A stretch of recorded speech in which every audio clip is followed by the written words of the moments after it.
Araka, une émission consacrée à la nouvelle objectivité. Vous allez être au jus tout de suite avec Piqueco qui va vous en lire, qui va vous faire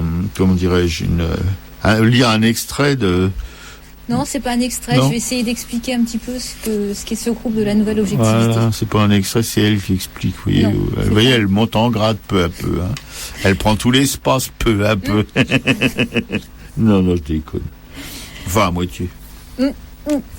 Alors, la nouvelle objectivité. Alors, la nouvelle objectivité, c'est un courant artistique qui s'est développé en Allemagne dans les années 20 et qui a succédé à l'expressionnisme. Donc, c'est un mouvement qui a touché toutes les disciplines artistiques, de la peinture, la photographie, la littérature, le cinéma, le théâtre. Donc, c'est la fin de la Première Guerre mondiale, c'est la constitution de la République de Weimar, la défaite allemande, les exigences du traité de Versailles, et on a une république donc qui fait face à des soulèvements d'extrême gauche, comme la révolution spartakiste avec Rosa Luxembourg et Karl Liebknecht, et des tentatives de coup d'État de l'extrême droite. Il y a une contestation politique et sociale. L'Allemagne est dans une situation économique catastrophique. Le fossé se creuse entre les élites des banquiers et des souteneurs qui, eux, profitent de ces années folles. Et de l'autre côté, il y a une population qui se paupérise. Ce sont ces dérives que veulent dénoncer les artistes de la nouvelle objectivité. Donc ce mouvement se développe parallèlement dans plusieurs villes allemandes et en tire une spécificité dans chacune des villes. Alors c'est un mouvement qui n'a ni manifeste ni programme, contrairement au surréalisme qui se développe en France à la même époque. Donc l'appellation est inventée en 1925 à la suite d'une exposition très médiatisée et qualifiée donc de post-expressionniste qui s'est tenue à la Kunsthalle de Mannheim. Cette exposition a obtenu un grand succès aussi bien parmi le public que parmi les critiques d'art.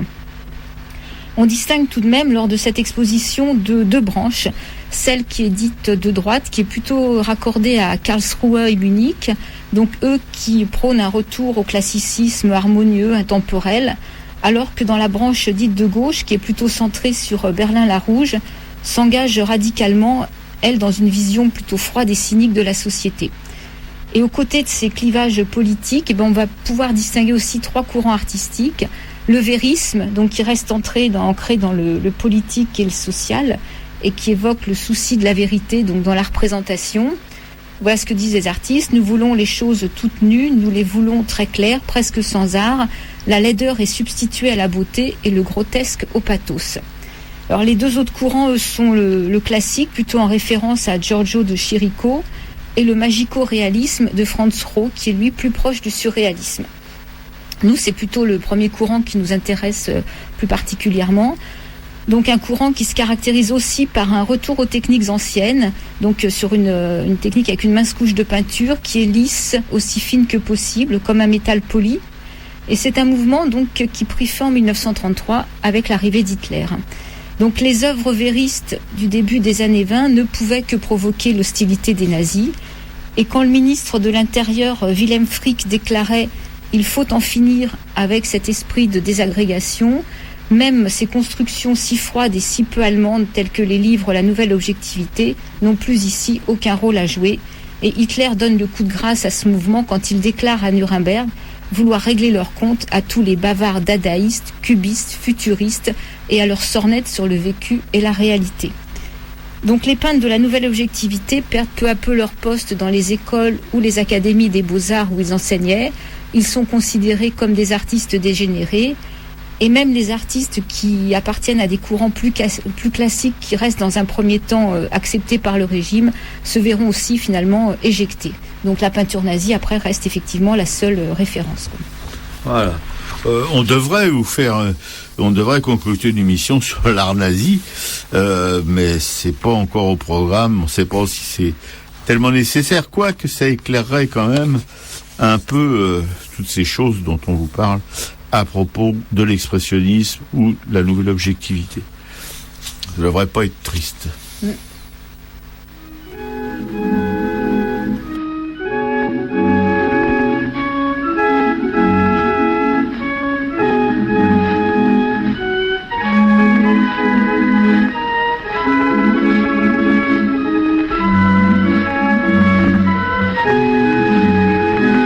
Und der Haifisch, der hat Zähne und die trägt im Gesicht.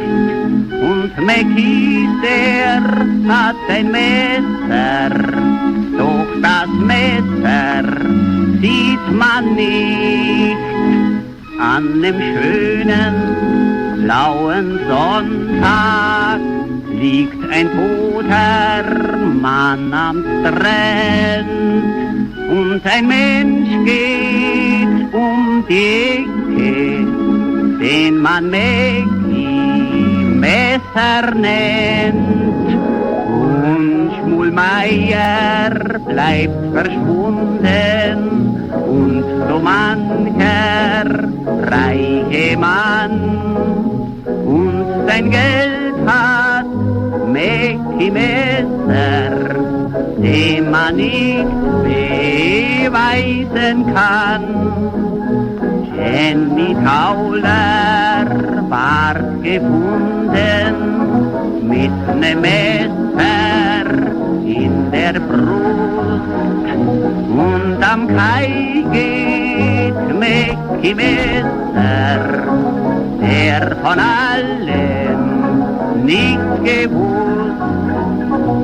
Und das große Feuer in Soho, 7 Kinder und ein Kreis, in der Menge Mäcki Messer, den man nicht fragt und der nicht weiß. Und die minderjährige Witwe, deren Namen jeder weiß, wachte auf und war geschändet. Mäcki, welches war dein Preis? Wachte auf und war geschändet. Mäcki, welches war dein Preis? Voilà, c'était la complainte de Mäcki, donc un extrait de la pièce de Bertolt Brecht, l'opéra de Katsu, qui a été écrit en 1928, donc en plein dans cette période de la nouvelle objectivité. Ouais. On a hésité, on a cherché, enfin, à ce propos-là, mais une voix qui pouvait coller un peu à cet esprit qui régnait en Allemagne. Et je crois que l'on a trouvé Piquet-Coup à trouver juste ce qu'il fallait. Ouais, je trouve que c'était important de la mettre en allemand parce qu'effectivement, elle existe en traduction française, mais ça n'a pas le même impact. Absolument. Une émission consacrée évidemment, comme je le répète, à la nouvelle objectivité, une tendance post-expressionniste, comme l'a rappelé Piquet-Coup tout à l'heure.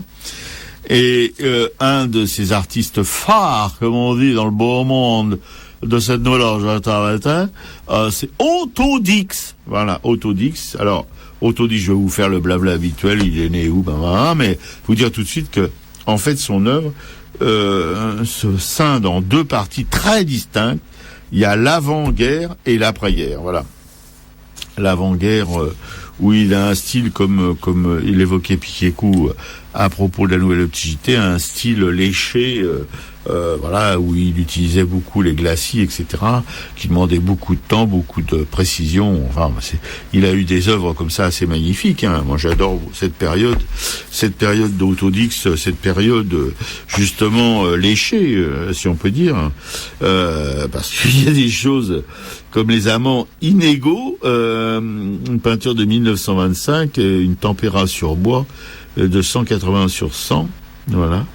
On voit une femme avec des fesses assez conséquentes, une poitrine aussi généreuse, une blonde, voilà, appétissante, et qui est sur les genoux d'un vieillard. Mais alors, faut voir le vieillard. Faut voir comment sont traités ses pieds, le bas de ses jambes, avec des varices tout violets, etc. Ses mains qui ressemblent à des mains de squelettes. Voilà. Et ça, et dans le paysage, dans le fond, il y a des cheminées d'usine, il y a etc. Un tout petit chose dans le quart droit du tableau là, qui est assez, voilà. C'est la période d'avant. Non, c'est la période d'après. C'est après, ouais. Après, oui, c'est après, mais dans cette période d'après, il y a eu l'avant et l'après aussi quand même, parce que la période où il s'est lâché, c'est la période à la prima, c'est quand même à la fin de sa vie. Donc voilà.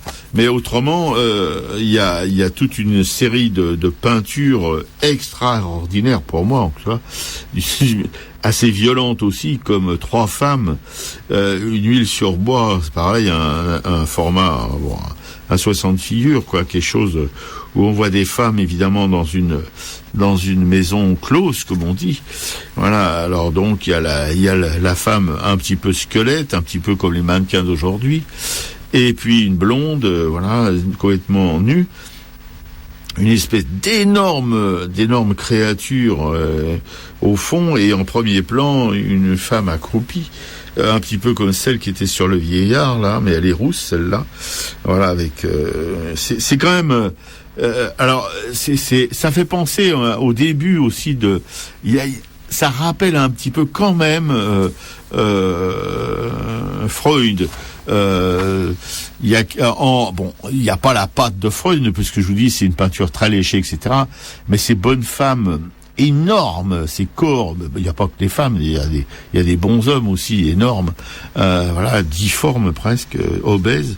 Tout ça fait un petit peu peur. Bon. C'est une peinture sociale assez cruelle d'ailleurs. Voilà, il est né près de Gera dans les années 90 à Singen le 25 juillet 1969. Là, il est mort.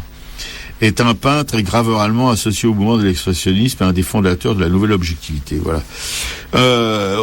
Il est issu d'une famille ouvrière, hein, c'est pas un fils de Bourges, il est issu d'une famille ouvrière. Voilà, son père travaillait dans les mines de fer. Mais quand même, il reçoit une éducation artistique par sa mère, Pauline Louise Dix, qui s'intéressait à la musique et à la peinture. C'est curieux, avec un mari mineur. Bon.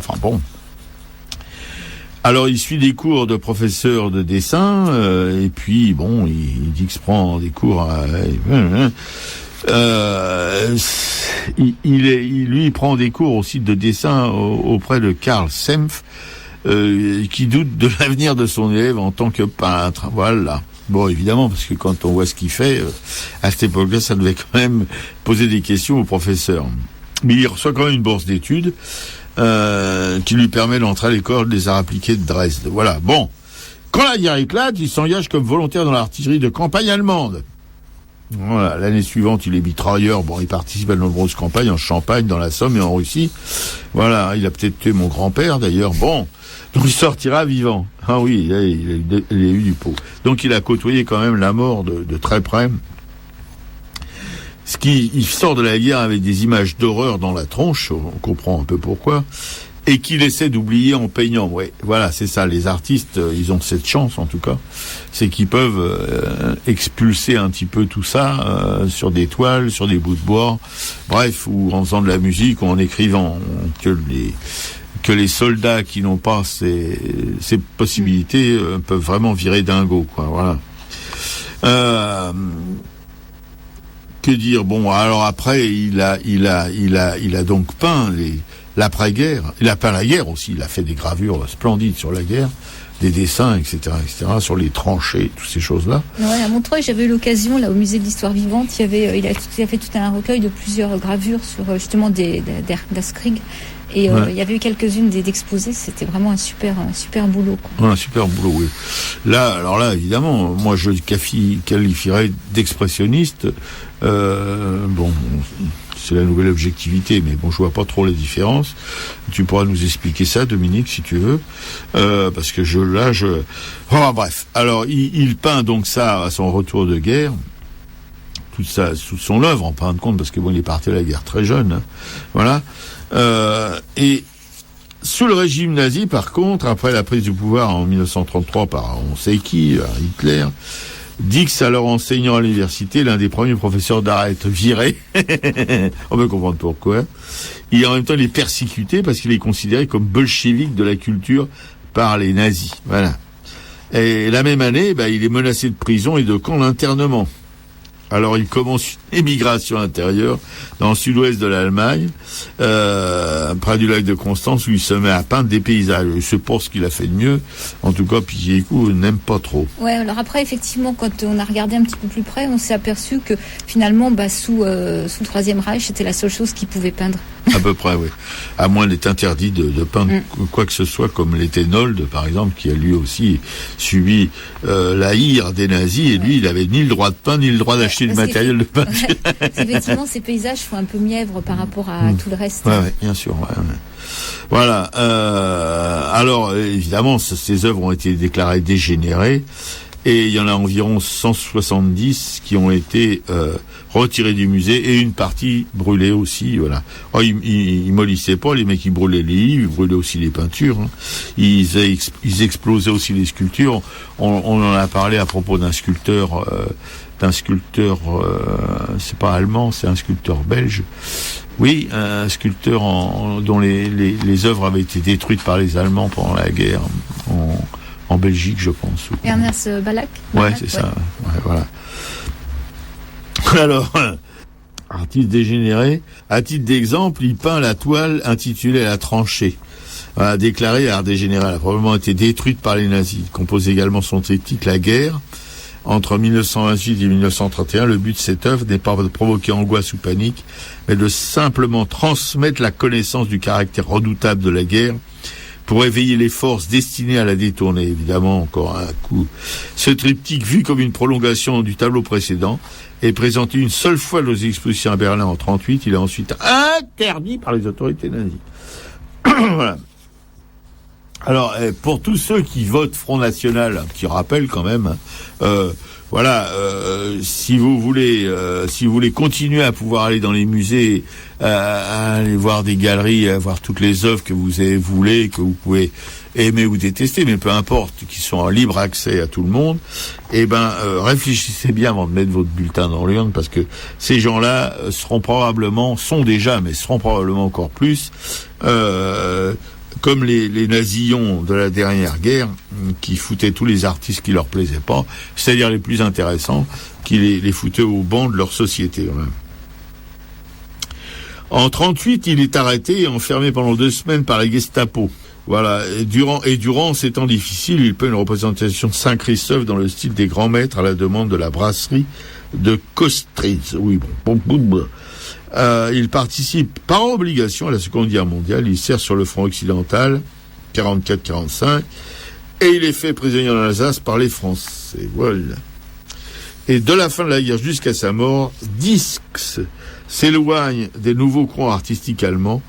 Il ne s'identifie ni au réalisme social en vogue dans la République démocratique allemande, ni à l'art d'après-guerre dans la République fédérale d'Allemagne. Il reçoit pourtant de hautes distinctions et des titres honorifiques de ces 2 États. Oui, enfin bon, tout ça, c'est ce qui est réservé sur le tard aux artistes qui ont fait chier tout le monde. Ne soyons pas dupes, c'est de la récupération par les pouvoirs de la notoriété de ces artistes, ni plus ni moins. Alors, pour revenir évidemment à son travail, parce que c'est ça qui est le plus intéressant que tout ce blabla que je vous ai raconté, donc je disais qu'il y a deux parties dans son œuvre, sans mélanger les crayons comme l'a rappelé Piquet-Écout. Hein, c'est une maîtresse d'école, oui. Bah oui, j'ai une règle, et puis j'ai reçu je surveille, hein. Voilà. Il y a 2 périodes dans ça. Encore une fois, mon petit couteau, comme disait ma grand-mère. Il y a une période qu'on pourrait qualifier presque d'hyper-réaliste dans l'expressionnisme, et une période qui est plus lâchée, qui est plus primitive, où il peignait alla prima. Qu'est-ce donc que ça que alla prima? On en a déjà parlé au cours de ces émissions. C'est peindre directement sur la toile avec son pinceau et sa barbouille, sans dessin préalable, etc. Voilà. On dessine au pinceau, on fait tout au pinceau, voilà, ou au doigt, peu importe. Mais bon, il n'y a pas, si vous voulez, tout le travail classique de composition, de mise en page, etc. d'une toile par le dessin. Et là, on attaque direct, voilà. Et ça donne des très bons résultats parfois, et de mon point de vue, d'autres qui sont un peu moins réussis. Voilà.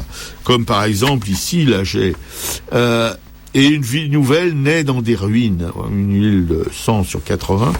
Je trouve, alors on voit des ruines évidemment, on voit des ruines parce qu'il dit qu'il y a le titre dit qu'il y a des ruines, mais pour le reste c'est un petit peu, comment dirais-je, on voit une femme grande avec les seins à l'air, mais c'est une peinture. Je sais pas comment la qualifier, mais disons, oui, peut-être primitive, oui, c'est peut-être le terme qui convient. C'est pas de l'art brut, c'est limite art brut, quoi. Voilà. Mais les couleurs sont pas extraordinairement intéressantes. Le dessin, on n'en parle même pas. Voilà, c'est quelque chose qui me fait pas. Par contre, autoportrait en prisonnier de guerre, alors là, oui, là, j'adhère complètement. C'est pour moi une peinture assez exceptionnelle dans cette technique, en tout cas, à la prima. Voilà, où on voit un visage de prisonnier avec une barbe, etc. de face, vraiment on sent le prisonnier, ça, on ressent, il y a des barbelés dans le fond, et ces trois personnages, il y en a un dos un peu chauve, et il y en a un dans le fond avec aussi un calot plus une casquette avec un numéro dessus. Non, ça c'est intéressant du point de vue pictural, en tout cas, voilà. Ou alors par cet ouvrier aussi dans une espèce de fonderie. Il y a aussi la grande crucifixion qui est pas inintéressante du tout. Il y a un contraste entre le Christ, on monte la croix là avec une corde. Le pépère qui monte la croix, c'est une espèce de type en short avec un gros ventre et des bretelles et un chapeau de forme tout rose comme un cochon, avec des immeubles à gauche dans le fond, genre de HLM, voilà. C'est aussi assez intéressant, assez surprenant, comme la souffrance du Christ, aussi une huile sur toile aussi, un format encore en 60 figures, je pense, oui. Voilà, où on voit, alors, il y a des choses, on voit le Christ, il a pas la couronne d'épines, hein, ça, il connaît pas. Autodix, la couronne d'épines, c'est pas son truc. Ni dans les crucifixions, ni dans les souffrances du Christ, c'est-à-dire dans la Passion. Et là, il a les mains liées par un cordage qui ressemble, vous savez, à ces cordages, quand on a marre des paquebots, les ports, un truc gigantesque. Voilà, il y a le tableau aux 2/3, il y a la figure du Christ debout, là, qui fait vraiment jeter. Et puis, avec du sang qui coule, avec un trou dans la tête, son trou au côté. Et puis à côté, c'est des personnages qui le contemplent. Ils ont pas l'air outre mesure, comment dirais-je, triste de ce qui se passe. Et puis il y a un portrait de Fritz Perls, c'est un docteur, un psychiatre, je pense, oui, Fritz Perls, le docteur Fritz Perls, oui, je crois que c'est un psychiatre. Oui, c'est ouais. Et Piquekou aime beaucoup cette peinture. Moi, je suis un peu partagé. Ça me fait penser à Soutine, mais en moins intéressant. Voilà. Ces couleurs sont pas franchement. Chez Soutine, il y a des rouges violents, il y a des choses comme ça. Là, c'est plutôt affadi. Enfin bon, c'est pas. C'est une huile et tempéra sur bois. Je trouve que il y a quelque chose, mais ça n'emporte pas mon adhésion complète. Voilà. Pour vous donner un petit peu... Et alors, parlons dans sa période précédente, il y a Nouveau-né entre des mains, et là, par contre... C'est son fils, hein. Hein? C'est son fils. C'est son fils, oui. Bah, si son fils était comme ça petit, il était pas Jojo, hein. Et là, c'est la période où il faisait évidemment des images de la société qui étaient très dures, comme c'est le portrait de cette journaliste Sylvia von Harden, là, c'est très connu, hein. C'est un portrait qu'on voit souvent, cette femme assez grande, maigre, qui a des lunettes rondes, je crois, des grandes mains, enfin. Et j'avais cru lire que justement Autodix, quand il avait envie de faire le portrait de quelqu'un, il se précipitait sur la personne en disant mais il faut absolument que je vous peigne, et voilà, il fallait le faire, quoi. Oui, il y en a un autre portrait avec un bébé, la mère et enfant, qui est pas non plus l'enfant, la mère d'ailleurs, a un visage terrible par l'expression, les couleurs, etc., assez sombre, bleui. Et le bébé, on dirait un petit vieux, quoi. C'est un petit vieux qui est dans ses bras. Voilà. Et là, il y a aussi des scènes de meurtre qui sont assez terrifiantes, des nus de femmes qui sont assez terrifiants aussi par leur laideur, les choses qui pendent, les seins, etc. Il y a un portrait de l'avocat Fritz Glaser qui est un peu douteux. Voilà, ça sera un peu le portrait que faisaient les nazis des Juifs, avec un long nez, des grandes oreilles, etc., etc. Là, ça pose une petite question. Ouais. Moi, je pense à deux tableaux aussi. C'est les joueurs de scat. Donc ça, c'est encore ça paraît juste après-guerre, des tableaux de 1920 à peu près. Il y a les joueurs de scat et la rue de Prague où justement ce sont des huiles avec des collages. Et là, c'est tous ces revenus de la guerre, tous ces hommes qui sont amputés, défigurés, qui ont des prothèses. Alors dans la rue de Prague, on les voit, ils sont dans la rue en train de faire la mendicité. Et les joueurs de squat, en fait, c'est un peu comme la partie de cartes de Cézanne. Ils sont autour d'une table, sauf que ils ont les visages déformés, ils sont tout abîmés par la guerre, quoi. Voilà, ça c'est c'est une toute petite pochade. C'est une pochade sur Autodix. C'est un artiste, bien évidemment, chaque peinture dont je vous ai parlé est à regarder. On est toujours frustré parce qu'on aimerait les voir en vrai, parce qu'on sait très bien que les originaux, c'est autre chose que les reproductions. Voilà, on est un peu frustré pour ça, mais il n'est pas interdit de penser qu'on ira faire un tour en Allemagne pour voir tout ça, et on vous en reparlera à l'occasion. Mais je pense que, par exemple, les tableaux dont j'ai parlé, je suis pas sûre qu'ils existent encore. Je me demande s'ils n'ont pas été détruits, en fait. Ah, d'accord. Okay. Donc la guerre avait été achetée, donc celui-ci on doit pouvoir le voir. Mais c'est un triptyque, la guerre. Oui, c'est un grand, c'est un triptyque. En fait, il y a 3 panneaux, et en dessous du panneau central, il y a encore un autre petit panneau. Ok. Voilà. Oui, on avait remarqué justement en préparant cette émission que lui, autant que Beckmann, ils étaient assez accros au triptyque. Ils ont fait évidemment des triptyques assez extraordinaires, assez géants. Ouais.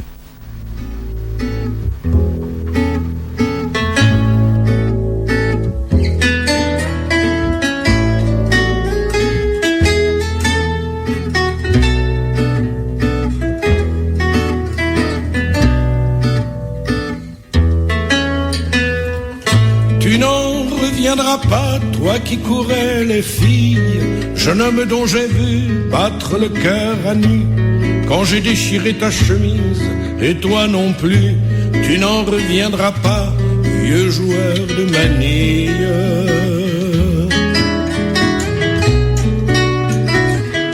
Qu'un obus a coupé par le travers en deux, pour une fois qu'il avait un jeu du tonnerre, et toi le tatoué, l'ancien légionnaire, tu survivras longtemps, sans visage, sans yeux.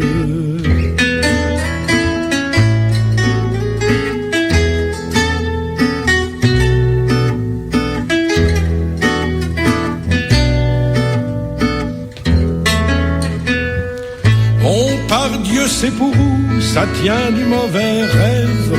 On glissera le long de la ligne de feu. Quelque part ça commence à n'être plus du jeu. Les bons hommes là-bas attendent la relève.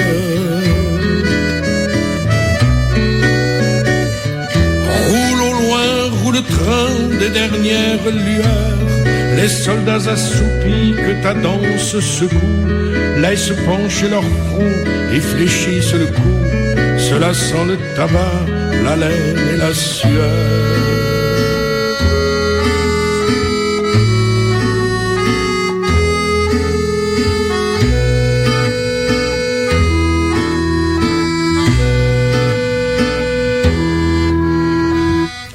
Comment vous regardez sans voir vos destinées, fiancés de la terre et promis des douleurs? La veilleuse vous fait de la couleur des pleurs, vous bougez vaguement aux jambes condamnées.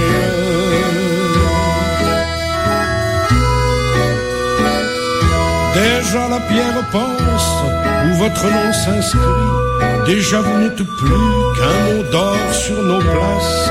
Déjà le souvenir de vos amours s'efface. Déjà vous n'êtes plus que pour avoir péri.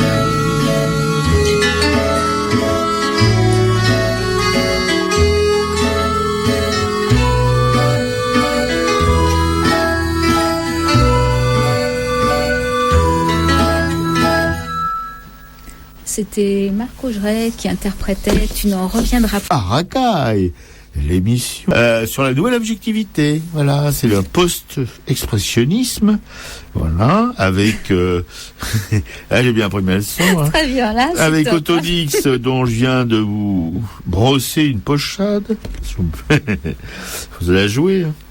Et puis Kékou va tout de suite prendre langue pour vous parler de Max Beckmann, un autre nouvel objectif qui n'est pas du tout inintéressant. Pas du tout. Alors je vais essayer de le cerner un petit peu, parce qu'en fait c'est tellement des gros bonshommes tout cela que c'est difficile d'arriver à faire passer tout ce qui sont leurs peintures. Enfin, bon.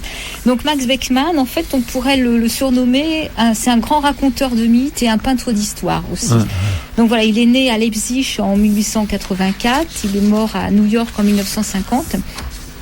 Et en fait, Max Beckmann va traverser le début du siècle à travers donc l'histoire et ses tragédies, la Première Guerre mondiale, donc la montée et la victoire du nazisme, l'exil à Amsterdam et enfin aux États-Unis à l'époque de la guerre froide. Donc l'œuvre de Beckmann va rendre compte de chacun de ces drames dans une dimension universelle, intemporelle. Et il est souvent effectivement considéré comme un peintre d'histoire.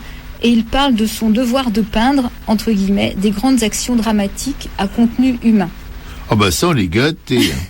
Donc avant la Grande Guerre de 14-18, Max Beckmann se reprochait souvent le manque de générosité de son art, même s'il avait cherché à sortir de la peinture de genre pour peindre des drames collectifs, comme la scène de la destruction de Messine en 1909 ou le naufrage du Titanic en 1912.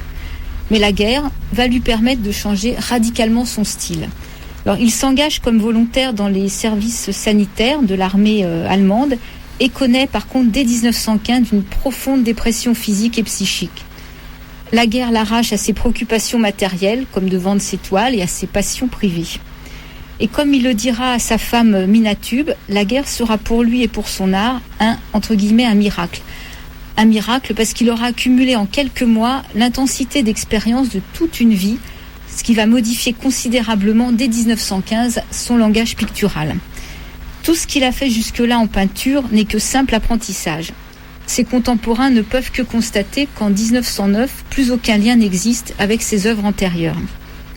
Il invente un nouveau langage plastique et dans ses lettres du front, le peintre explique donc qu'il accumule des images. Il regarde et il fixe dans sa mémoire visuelle toutes les horreurs qu'il découvre. Il dessine les blessés à l'hôpital, les cadavres qui jonchent les champs, qui encombrent les morgues. Et dessiner lui permet de tenir à distance ces abominations insupportables dont il est le témoin. Dessiner me protège de la mort et de la destruction. Donc il va extraire de ces images, une fois la guerre finie, ce qu'elles ont d'éternel. Beckmann a très peu peint pendant la guerre, faute de moyens, donc c'est plutôt le dessin qui lui permet de trouver de nouvelles formes. Il travaille à la plume de roseau, qui est dure, qui est pointue. Il travaille aussi à la pointe sèche ou à l'eau forte. Il a lui aussi fait toute une série de gravures. Et sa gravure L'Obus est une gravure qui est caractéristique donc de ce virage dans son œuvre. Et il fait aussi toute une série d'eau forte donc sur la guerre. Donc c'est la période après de l'après-guerre et de la violence des rapports humains et sociaux. Donc ça, c'est son deuxième stade. Et il y a un grand tableau qui s'appelle La Nuit, donc qui fait 1m33 sur 1m54. Un tableau qu'il a peint en 1918-1919. Donc c'est un véritable cauchemar. Ce sont 3 personnages donc qui torturent un couple. Ils enlèvent leur fille et c'est un véritable enfer humain sur Terre. Et c'est un tableau en fait qui vole en éclats effectivement sous la violence. Alors une violence qui pourrait représenter l'assassinat de la révolte Spartakis aussi, avec Rosa Luxembourg et Karl Liebknecht. Et voilà, c'est un peu ça. Je sais pas si tu vois lequel c'est, Robert. Ah oui, je l'ai devant les yeux, oui. Un phonographe. En fait, c'est comme si la famille écoutait de la musique autour d'un phonographe. Ouais. Et d'un seul coup, il y a toute cette violence qui débarque. Absolument. Quoi. Et la fille est de dos, elle est attachée par les mains, les poignets. Je sais pas quoi, mais enfin elle est attachée. Et il y a les jambes qui sont traitées d'une manière étonnante. C'est répétitif un peu dans l'œuvre de Beckmann, cette manière de traiter les jambes écartées avec les pieds vers l'extérieur et qui donne si vous voulez, ça donne cette impression de tension, de torture de cette position dans laquelle elle est, et ça ajoute à l'intensité dramatique de l'image. Ouais. Quoi, voilà. Ça c'est vraiment sa première grande toile après-guerre, quoi. Ouais. Donc après, l'histoire continue. La République de Weimar semble se stabiliser. Beckmann devient un peintre un peu plus renommé. Sa peinture évolue. Ses personnages sont moins déformés, moins agités. Il trouve une nouvelle stature. Donc après toute une série d'autoportraits dans lesquels Beckmann peut se montrer hagard et dépressif, il y a l'autoportrait en smoking qui est de 1927, qui est le point culminant de cette évolution. C'est vrai qu'on a remarqué qu'il avait un nombre incroyable d'autoportraits. Oui, un petit peu comme Rembrandt, comme tu le faisais remarquer hier. Ouais. Donc Beckmann a rencontré sa seconde femme qui s'appelle Mathilde Coipy et qui représente son dernier espoir de vie et dont la bonté d'âme est telle que Beckmann déclare que malgré la force terrible de négation qu'il porte, Coipy est destiné à la transformer en force positive. Ensuite, c'est la montée du nazisme, la crise économique qui touche le monde et l'Allemagne, et donc une nouvelle époque d'effondrement spirituel et politique qui s'annonce pour l'artiste.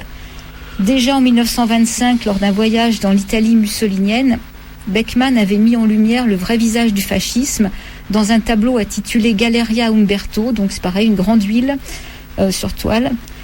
Et au milieu du déluge qui inonde la galerie napolitaine, c'était un homme qui étreint un gros poisson, qui était comme pour préserver une culture tolérante qui était soudain menacée.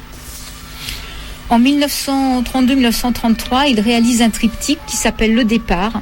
Donc c'est une œuvre qui en fait peut s'appliquer à toutes les époques, car il montre un espèce de chemin fatidique de la destinée humaine, cet homme qui est toujours torturé. En 1937, Hitler prononce son discours sur l'art dégénéré et Beckmann décide de fuir l'Allemagne avant qu'il ne soit trop tard. Il se réfugie en Hollande où là, il connaît la misère, l'anonymat brutal, donc après la notoriété, et puis les horreurs de la Deuxième Guerre mondiale. Ces 10 années à Amsterdam, en fait, sont les plus dures que l'artiste ait connues. Il y mène une lutte existentielle donc contre la misère, contre l'isolement et toute cette violence du monde. Quand les nazis envahissent la Hollande, Beckmann brûle ses journaux écrits pendant l'exil. Il a presque 60 ans, il tente de garder la tête haute, comme il dit, dans le chaos et le désordre omniprésent. Sa femme Coipy et la peinture vont le sauver quand même du désespoir. Et plus tout va mal, plus il travaille. Donc il réalise 280 huiles, donc un tiers de son œuvre pendant ces 10 années en Hollande. Donc là aussi, il y a toujours de nombreux autoportraits, qui est un des thèmes centraux de sa création. Je crois qu'en tout, il en a peint 200.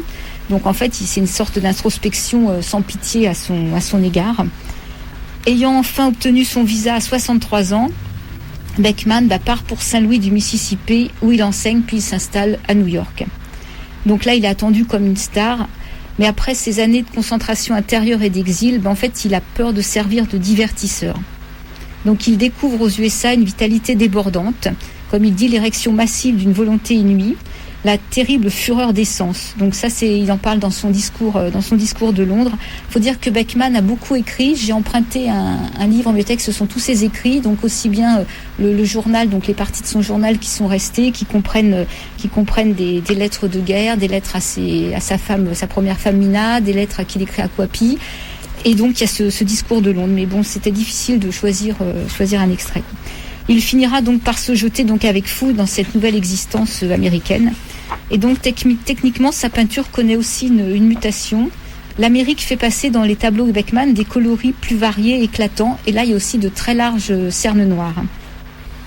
Et le 27 décembre 1950, alors qu'il se rend à l'exposition American Painting Today, où là est présenté son autoportrait au veston bleu, il meurt d'une crise cardiaque. Et là, c'est encore une étoile qui s'éteint, une lumière qui s'éteint. Voilà. Donc effectivement, Beckmann a aussi réalisé beaucoup de triptyques. Donc il y a le départ, il y a Tentation, il y a Percée, il y a le Carnaval, il y a les acteurs. Il y a un triptyque qui s'appelle Debout aussi, ouais. Début. Moi, je me suis inspirée en fait pour faire ce billet d'une exposition, d'un livre qui a fait suite à l'exposition qu'il y a eu à Beaubourg en fin 2002, début 2003. Et on peut aussi donc aller lire tous ses écrits qui sont intéressants. Bon, son style littéraire au niveau de son journal est un style synthétique et lapidaire, mais après il y a quand même quelques apartés sur la peinture et tous ses états d'âme. Oui, c'est vraiment de voir l'évolution de son travail et de son travail aux États-Unis. En conclusion, c'est vraiment assez comment je pourrais qualifier ça, inattendu, assez. C'est un parcours, enfin, on peut dire que toute sa vie il a évolué. Et c'est très tranché dans son œuvre, c'est pas une évolution comme ça linéaire, mais c'est par un coup presque, quoi, voilà. Il arrive à la fin de sa vie aux États-Unis, là je suis sur une peinture qui s'appelle La Chute, et où on voit un homme évidemment qui tombe du ciel ou d'un immeuble, je sais pas trop, toujours avec ses pieds à l'extérieur, c'est toujours cette espèce de chose. Ça doit signifier quand même, ça doit avoir une signification. Est-ce que c'est pas tous ces membres épars qu'il a vus pendant la guerre, dans les tranchées? Moi, je pense que ça pourrait faire référence à ça. Oui, parce que c'est très rare dans les peintures. Moi, j'ai jamais vu dans aucune peinture un artiste qui traitait, si vous voulez, les pieds de cette manière. Il y a aussi dans la ville de nuit, la ville entre guillemets de nuit, il y a aussi au premier plan je suppose que c'est une femme, puisque on voit pas pendre une robignole et machin, qui est de dos, et avec les pieds encore comme ça, complètement accroupis, que, comme tu disais, ça fait penser un petit peu à un batracien, une grenouille, voilà, avec des disproportions voulues, évidemment. Il y a des personnages qui sont tout petits en premier plan, qui sont très grands en troisième plan, et ça traité évidemment avec ces gros traits noirs, et effectivement plus de couleurs, sans qu'elle soit criarde d'ailleurs, plus de couleurs que dans une autre période de son œuvre. Il y a aussi, il s'est beaucoup inspiré, en tout cas la dernière période de sa vie, de Pablo Picasso, femme avec mandoline en jaune et rouge, qui ressemble à grand nu allongé de Picasso, Les Voyeurs. Là, c'est pas des copies, hein, mais disons que ça, on voit d'où ça vient, quoi. Mais Beckman a voyagé à Paris, hein, il a été régulièrement à Paris pendant quelques années. Hein. Ouais. Et il y a le Pêcheuse, là, je sais pas si c'est un triptyque, ça, mais la Pêcheuse aussi. Alors, il y a aussi un peu de Rouault, je trouve, enfin, un peu quelque chose qui rappelle Rouault, dans le traitement, évidemment, avec ses gros traits, mais aussi, dans les couleurs, il y a quelque chose de Rouault. Sur sa période américaine, hein, principalement. Ouais, tout à fait. Là, je suis dans la période américaine. Le Christ dans les limbes aussi, c'est encore plus rouesque, parce qu'il y a un personnage au premier plan à gauche qui a une tête vraiment et un espèce de coiffe qu'on peut trouver chez Rouault. Voilà. Il y a aussi le portrait de Fred Comway qui est très très rouesque.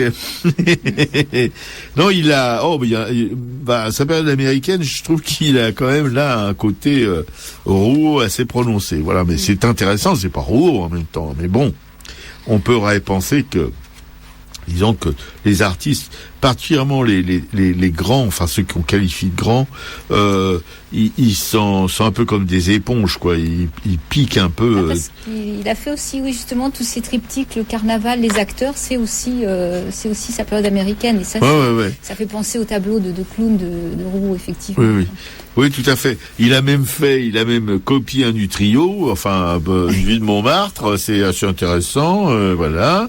Non, il y a des choses, qui sont sa période américaine, pour moi, est une belle conclusion à son œuvre, en tout cas, parce que bon, voilà, il a été vers quelque chose de très très différent, de beaucoup plus libre, de beaucoup plus puissant que ce qu'il faisait quand il était en Europe, quoi.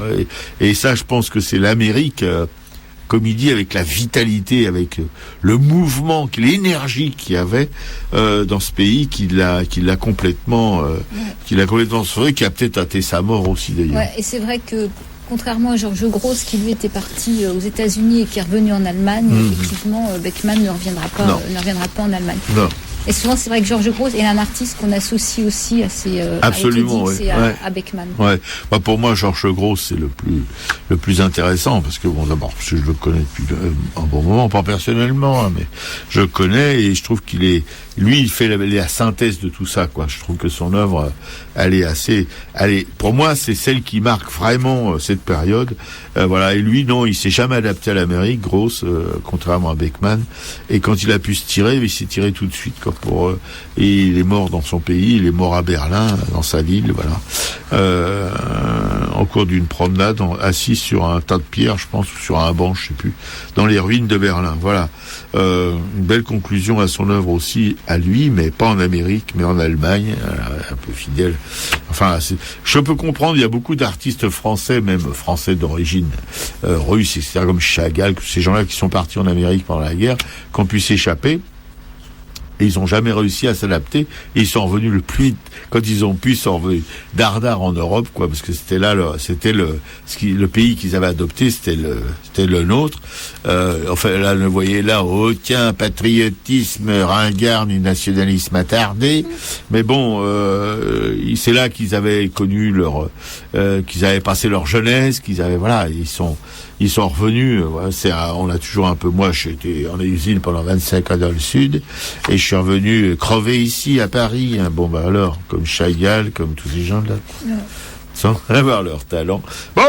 Mais là, quand je repense à l'œuvre de Beckmann, je trouve que lui, c'est vraiment flagrant en fonction de son lieu de résidence. À chaque fois, on sent vraiment une œuvre différente. Ouais, tout à fait. Oui. Alors que, par exemple, chez Gross, son œuvre, elle a jamais été, elle a pas subi ces évolutions là. Elle est toujours restée assez fidèle à elle-même, quoi. Elle a jamais. C'est chez Beckmann et chez Autodix, il y a une évolution de leur œuvre qui est assez étonnante. On peut dire ça pour pas trop exagérer. Voilà.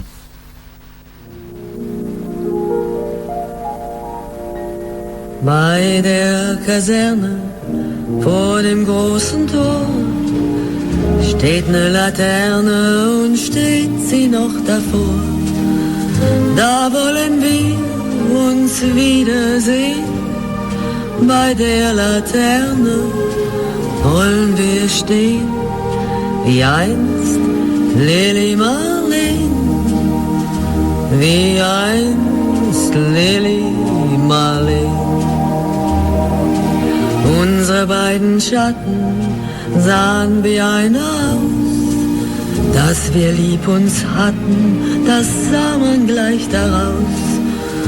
Und alle Leute sollen es sehen, wenn wir bei der Laterne stehen, wie einst Lili Marleen, wie einst Lili Marleen.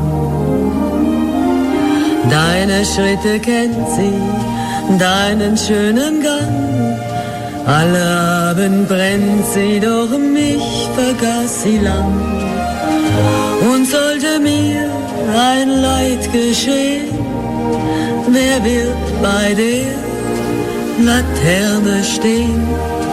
Mit dir, Lili Marleen, mit dir, Lili Marleen. Aus dem tiefen Raume, aus der Grund, hebt sich wie im Traume dein verliebter Mund. Wenn sich die späten Nebel drehen, wer wird bei der Laterne stehen? Mit dir, Lili Marleen, mit dir, Lili Marleen. Wenn sich die späten Nebel drehen, wer wird bei der Laterne stehen? Mit dir, Lili Marleen, mit dir, Lili Marleen.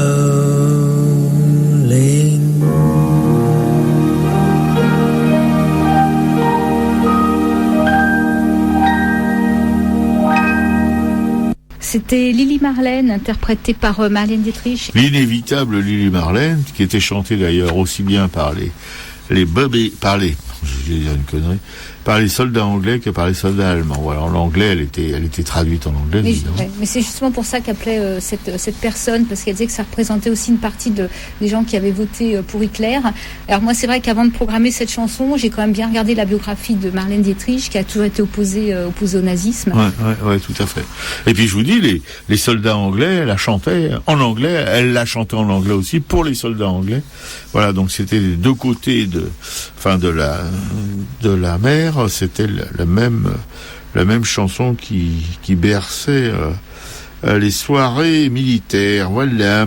Oui, et puis bon, c'est vrai que Marlène Dietrich, comme le rappelle Piécou, elle n'est pas du tout compromise avec le régime nazi, contrairement à un chef d'orchestre, toujours le même là, qui est toujours sur France Musique, sur Radio Classique et tout ça. Je citais Karajan. Ouais, qui a joué pour Hitler au festival de musique de Bayreuth. Voilà, c'est ça. Voilà. Non, bon, alors, Non, c'est vrai que Marlène Dietrich n'a rien à se reprocher. Enfin, non. Et puis elle avait son amant Gabin aussi s'est engagé dans l'aviation aux États-Unis. Donc voilà, c'est des gens qui étaient clean de ce point de vue-là, contrairement à d'autres. Bon. Et tout de suite sur Radio Soupente, les expos. Alors, gribouillage au Musée des Beaux-Arts. C'est sur les quais, vous savez, à Paris. Quai Malaquais. Jusqu'au 30 avril de cette année. Les ateliers de Juliette Planquera, c'est toute l'année. C'est à Rochefort-sur-Mer, c'est une copine, graveuse, sur bois et sur lino, qui fait des choses magnifiques. Si vous voulez apprendre quelque chose sur la gravure, vous y allez. Ouais. Vous pouvez trouver son adresse sur notre blog. Oui, il y a tout ce qu'il faut sur notre blog. L'écologie du regard au musée de l'architecture jusqu'au 29 mai. Non-lieu à la fondation du Buffet jusqu'au 7 juillet. Germaine Richier à Pompidou jusqu'au 11 juin. Jeanne Malivelle jusqu'au 1er juillet à la bibliothèque Fornay, rue du Figuier,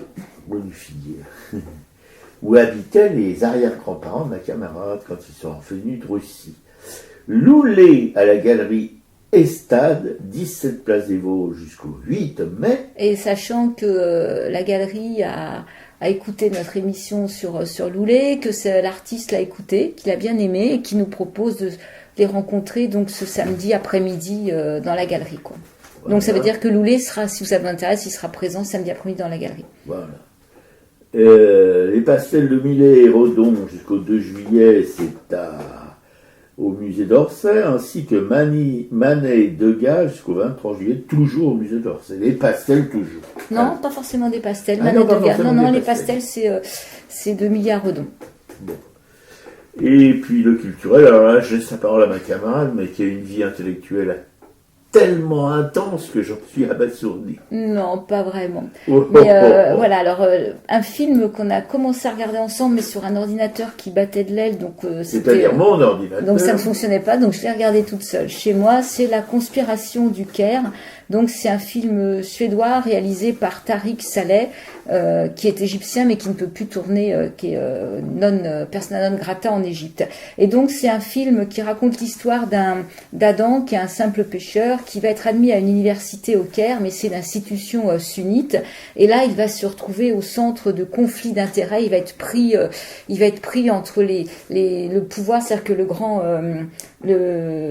grand imam là qui donne des cours en fait va mourir soudainement et il va falloir trouver un remplaçant. Et là, on s'aperçoit que il y a le régime égyptien qui a son homme à placer et il y a les religieux qui ont aussi leur homme. Et lui va se retrouver au milieu de ces intrigues de pouvoir et bon, il va s'en sortir. On a peur pour lui pendant tout le film, mais là on voit que ça ne rigole pas avec les enjeux. En fait, il est un peu naïf et il va se retrouver celui qui était un indicateur du pouvoir égyptien avant du Conseil de sûreté du Caire en fait va lui dire il a trouvé un remplaçant parce que lui ne veut plus faire ce travail d'infiltrer et en fait ça va pas lui réussir d'ailleurs. Et c'est ce jeune Adam, fils de pêcheur qui va se retrouver au centre de toutes ces magouilles et qui n'aura pas trop le choix que de participer effectivement à tout ça, quoi. Et c'est la plus grande école religieuse du monde. Il faut bien se mettre ça dans la tête, elle est en Égypte, elle est la plus grande école religieuse, c'est où il y a les étudiants étudient le Coran, etc. Commentent, essayent de comprendre, de projeter, et puis après ils retournent dans leur campagne, dans leur village, etc., où ils seront des messagers de l'islam, quoi. Voilà. Et ce film est vraiment... moi, j'avais été tentée, j'avais loupé au Méliès, et vraiment, ça me faisait envie. Et maintenant, c'est un très bon film qui avec des plans magnifiques, justement, sur tous ces jeunes qui se retrouvent là. Avec, il y a un moment, il y a un concours aussi de récitation de versets du Coran. Enfin, il y a vraiment de très beaux passages. Il n'y a pas de filles, je crois pas. Non, il n'y a pas de filles. Ah non, il n'y a pas de filles, il n'y a que des hommes. Voilà, donc voilà ce que j'ai vu au cinéma. Sinon, je viens de découvrir sur France Culture Rose Valland. C'est le titre du podcast, c'est Héroïne de l'ombre. Et en fait, Rose Valland était une femme qui était conservatrice au musée du Jeu de Paume pendant la Deuxième Guerre mondiale. Et en fait, c'est elle qui a joué un rôle décisif dans le sauvetage et la récupération de plus de 60 000 œuvres d'art et d'objets spoliés par les nazis aux institutions publiques et aux familles juives pendant l'occupation. Et là, à ce poste clé, elle va réussir à noter en fait tout ce que les Allemands voulaient récupérer, où ça devait partir. Et donc, elle va jouer ce double rôle, de jouer son rôle de conservatrice et de travailler avec les Allemands au Jeu de Paume, tout en faisant un travail de résistance à côté. Et c'est un podcast en 6 épisodes de 30 minutes chacun. J'en ai déjà écouté 2, ça s'écoute magnifiquement. C'est mis en scène, en fait, c'est comme une fiction, donc ce sont des acteurs qui font le rôle des divers intervenants, et c'est vraiment super. D'ailleurs, je pense qu'on va lui consacrer une émission parce que ça a quand même un rapport direct avec l'art, et cette femme a été quand même exceptionnelle, quoi. Et on l'a découvert dans un film. Dans Monuments Men. Dans Monuments Men. Effectivement, elle apparaissait dans Monuments Men. Mais là, on va vraiment un peu plus loin.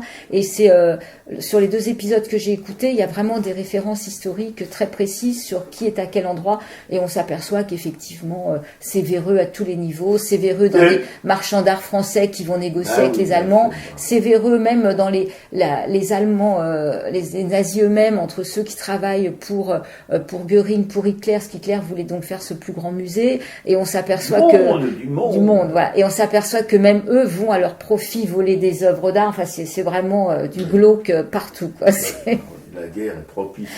Voilà, c'est l'abomination. Donc en 2 épisodes, c'est quand même assez lourd, mais vraiment très très bien fait, et très très pédago. Enfin vraiment un chouette podcast, quoi.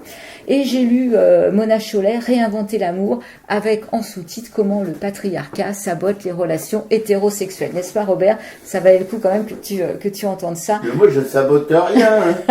Et donc Mona Chollet est une journaliste suisse qui a écrit plusieurs livres depuis longtemps, qui a été sur le féminisme. J'avais terminé Sorcière, dont j'ai parlé. Là, c'est le livre qu'elle a écrit après, Réinventer l'amour, donc, et qui décrypte justement aussi toutes ces relations hommes-femmes, qui explique comment les femmes ont été construites depuis des générations, comment elles acceptent... Elles sont sorties de la côte d'Adam. Ne pas oublier. En fait, justement, comment elles peuvent accepter des situations inadmissibles, jouer des rôles d'enfants, de femmes, de poupées, de ce qu'on veut. Enfin, et vraiment, Mona Chollet. Mona Chollet est une journaliste pointue qui, à mon avis, pour écrire un livre comme ça, en lit 300 à côté. Il y a une bibliographie énorme, donc c'est vraiment un ouvrage à lire, et qui est passionnant. Et qui donne des munitions à ma camarade. Voilà, ça s'est sorti en 2021, je crois. Donc Mona Chollet. Et d'ailleurs, pour la petite histoire, Mona Chollet a travaillé à Charlie Hebdo. À un moment donné, était pigiste, et Philippe Val, ce cher Philippe Val, avait fait un édito justement sur, je crois, la Palestine, ou sur Israël, enfin quelque chose qui n'a pas du tout plu à Mona Chollet, donc elle s'est insurgée contre cet édito, et elle s'est retrouvée à la porte. Je me souviens que Valls, un ardent défenseur de la Palestine. Voilà, donc on se rappelle de Ciné qui a été viré pour antisémitisme par Philippe Val. Donc là, c'était la même veine. Et on a, toi tu l'avais vu aussi, là j'ai regardé hier le doc sur Arte qui avait été diffusé dimanche dernier sur Françoise Gillot, La femme qui dit non, qui montre toute l'histoire de Gillot avec Picasso et comment elle s'est sortie des griffes de ce prédateur et de ce destructeur de femmes. Oui. Enfin, il a des successeurs extraordinaires. Hein. Ça, comme ce présentateur de télé, là, comment il s'appelle là, ce grand présentateur de télé qui était intouchable et qui a pratiquement... Ah bah oui, PPDA. PPDA, qui a pratiquement violé tout le monde à la télévision sans que personne s'en aperçoive. Ouais, soi-disant. Oui. Personne ne disait rien. Les filles, elles étaient au premier étage, dans le couloir, et il n'y avait plus personne qui bougeait. Voilà. Donc en fait, François Gillot, je pense qu'on lui consacrera aussi une émission parce que c'est une Oui, femme ça, artiste. oui. Et après, même si toi tu n'aimes pas forcément sa peinture, elle a Non. quand même ce mérite d'avoir existé malgré non. malgré 10 ans de vie aux côtés de Picasso. Oui, malgré. Tu veux bien dire malgré, parce que bon, c'est vraiment malgré, voilà. Non, mais c'est une femme superbe, etc. Ça par bien des côtés. Mais moi, si j'aime pas sa peinture, la peinture, c'est une question de goût, hein. C'est pas une question de détester la personne ou ceci. Non, la peinture, je trouve qu'elle est assez, comment dirais-je, voilà, c'est joyeuse, quoi. Ouais. En tout cas, dans ce doc, Ça dérange pas. ce que j'aime à la fin de ce doc, on en reparlera, c'est qu'on la voit. Elle a fait sa carrière aux États-Unis puisqu'elle n'a pas pu faire carrière en France. Hein, ça a été impossible. Picasso lui a coupé tous les vivres en France.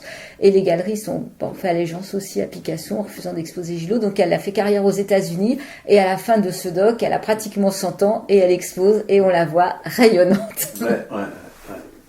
Non, c'est quand même un cas d'étude.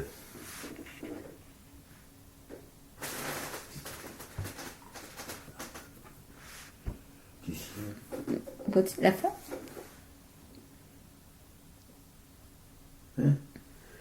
Et nous allons terminer en saluant nos potes.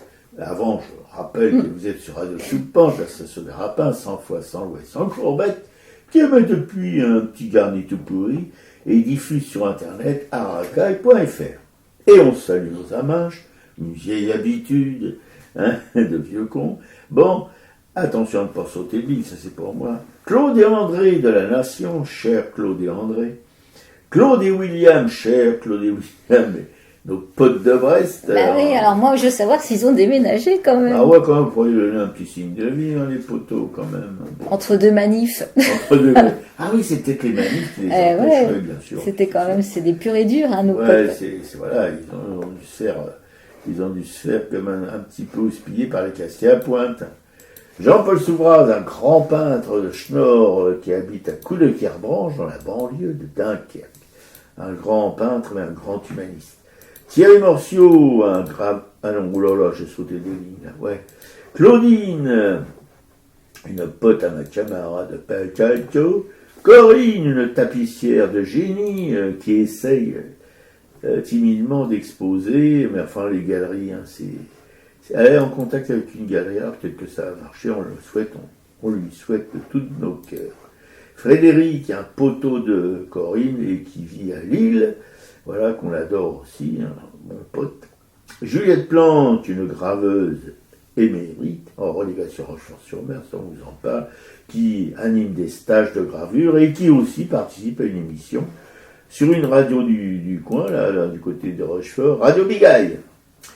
Et vous pouvez trouver tout ça sur notre blog. Hein. Clément, un graveur fou qui grave sur tout ce qui bouge, le Van Gogh de la taille d'épargne. Agnès Dubar, une graveuse aussi émérite qui fait de la taille d'épargne aussi, mais aussi de la taille, comment dirais-je, d'autres tailles, quoi, voilà. Je suis un peu fatigué. Thierry Morciot, un graveur belge, alors, qui travaille dans la tradition belge, enfin flamande même. Bon, alors que c'est pas un flamand, c'est un bruxellois.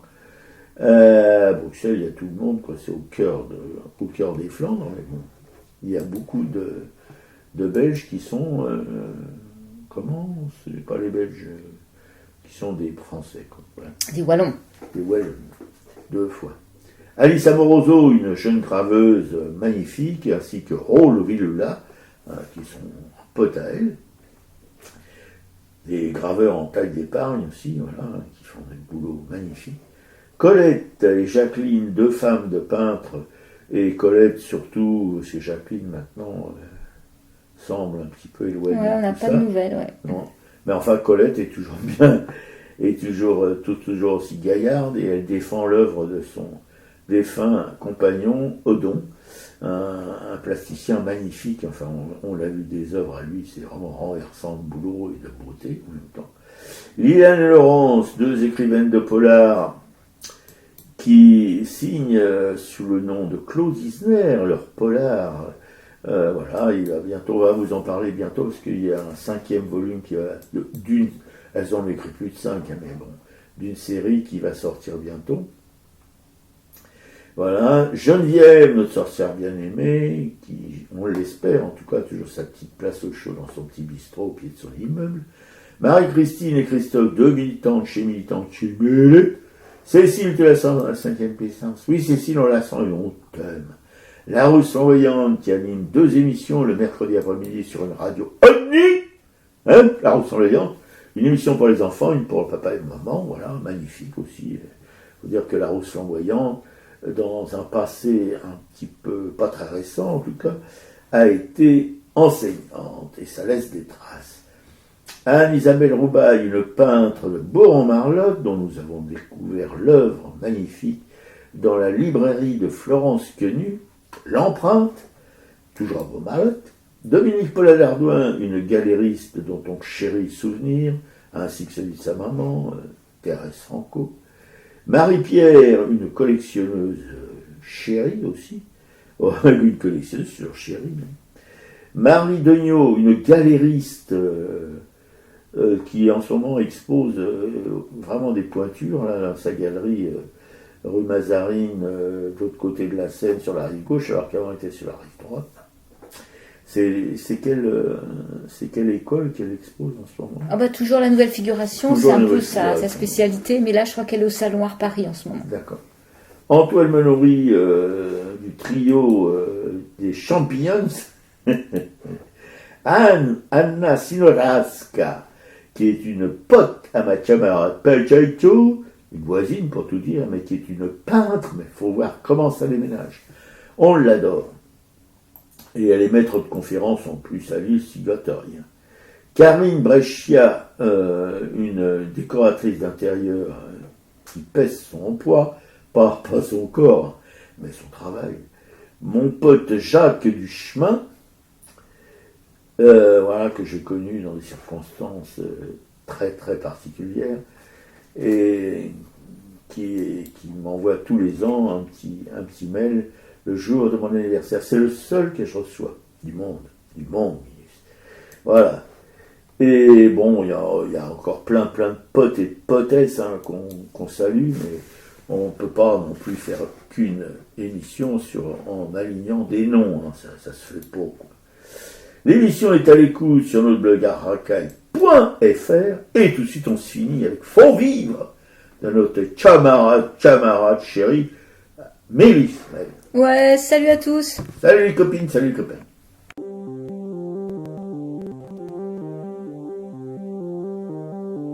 Malgré l'écran suette une néance, c'est pour mieux nous manger enfants, et les silences et les boucans, faut vivre.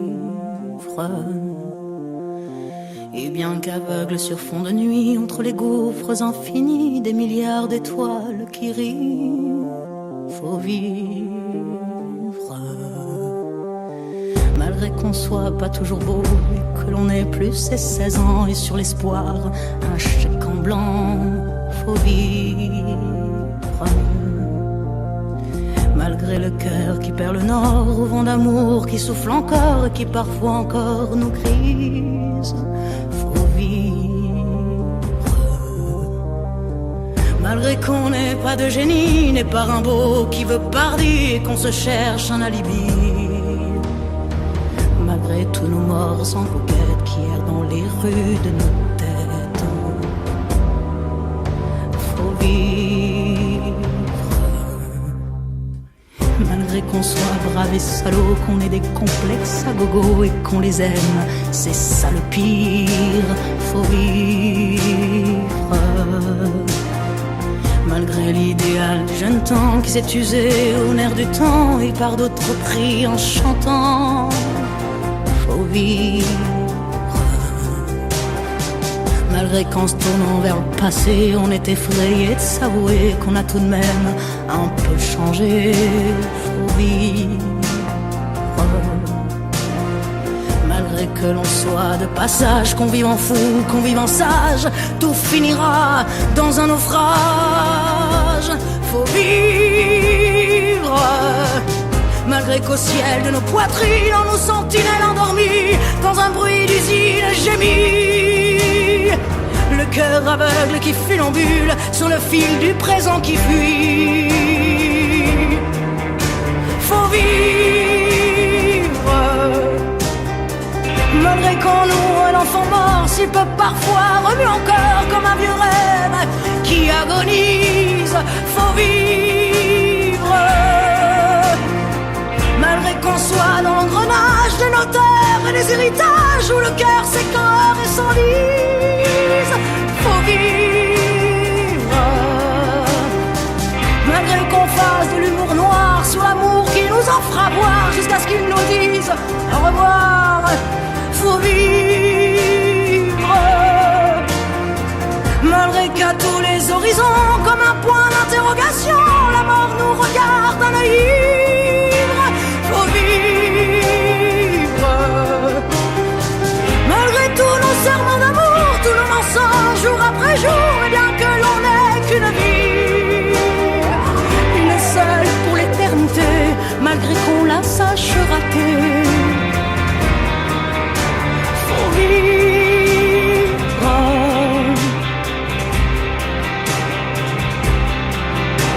Faut vivre.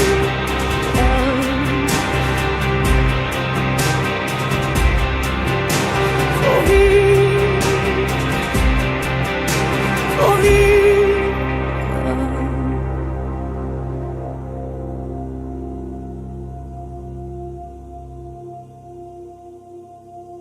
Faut vivre.